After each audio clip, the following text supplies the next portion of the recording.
What's up, everyone? And a little something new that I want to start getting into. Something I want to start doing at the beginning of basically every month.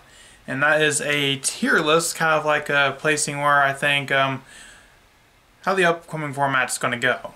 So, let's see before that.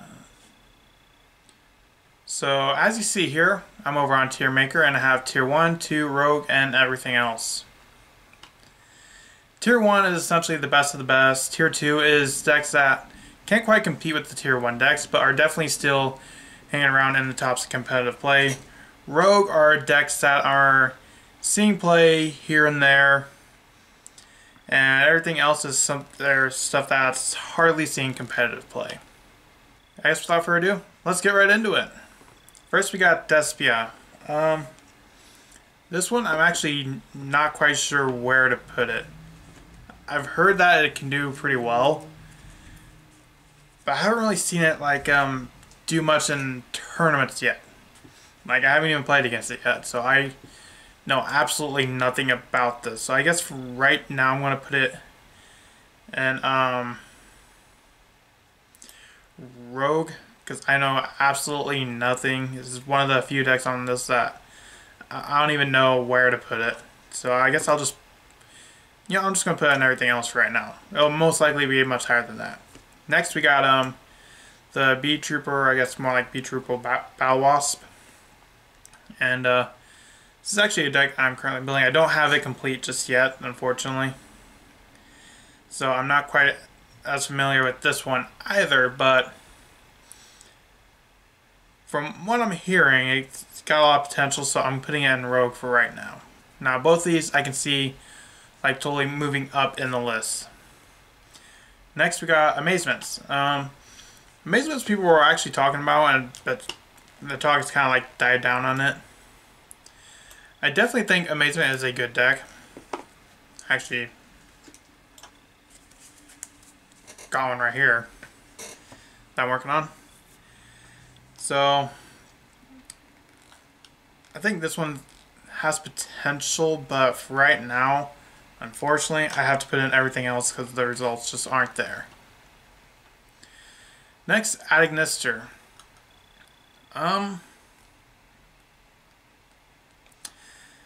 Adagnister, I think I'm going to put this in... It's between Rogue and everything else.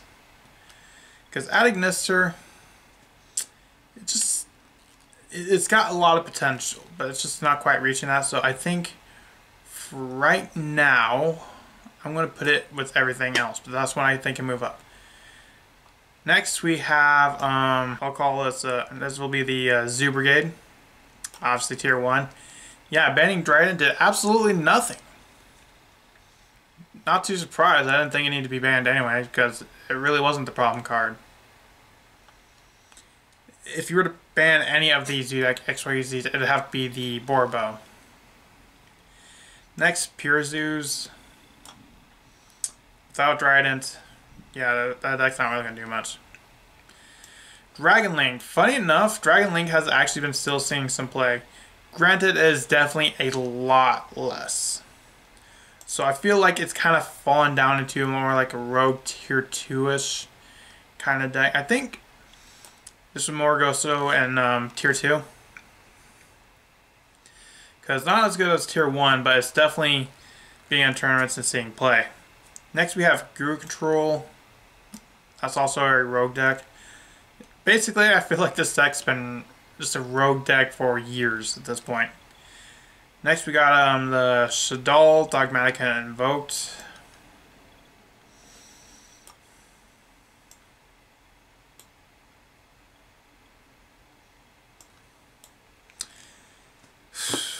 I would have to say it's a tier 1 deck.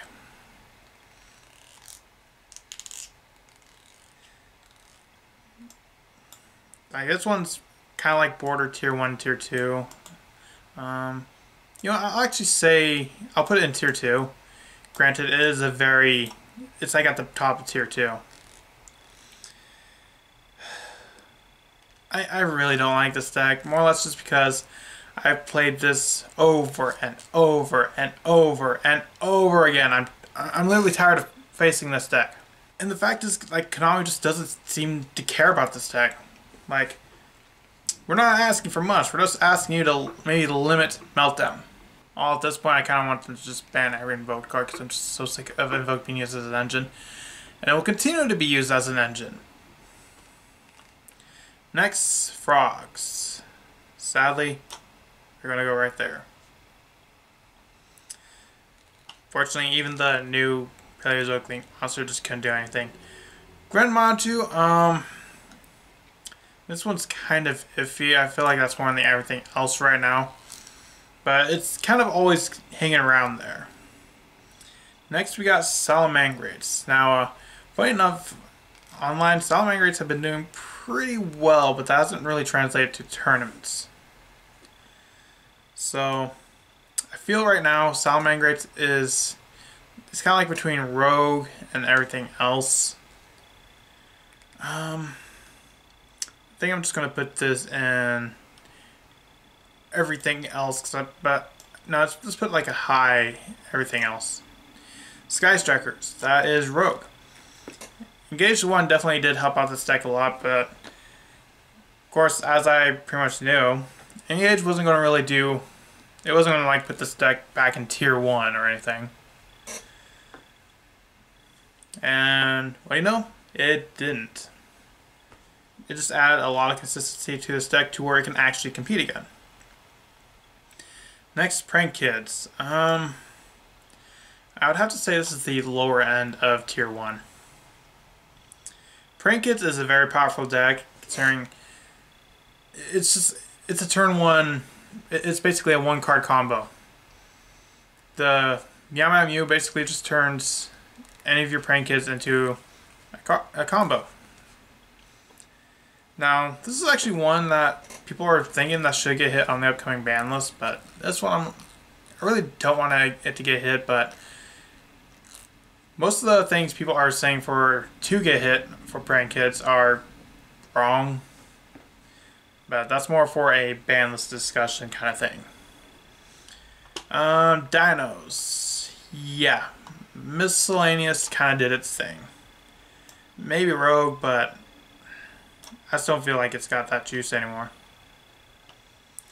Live Twins.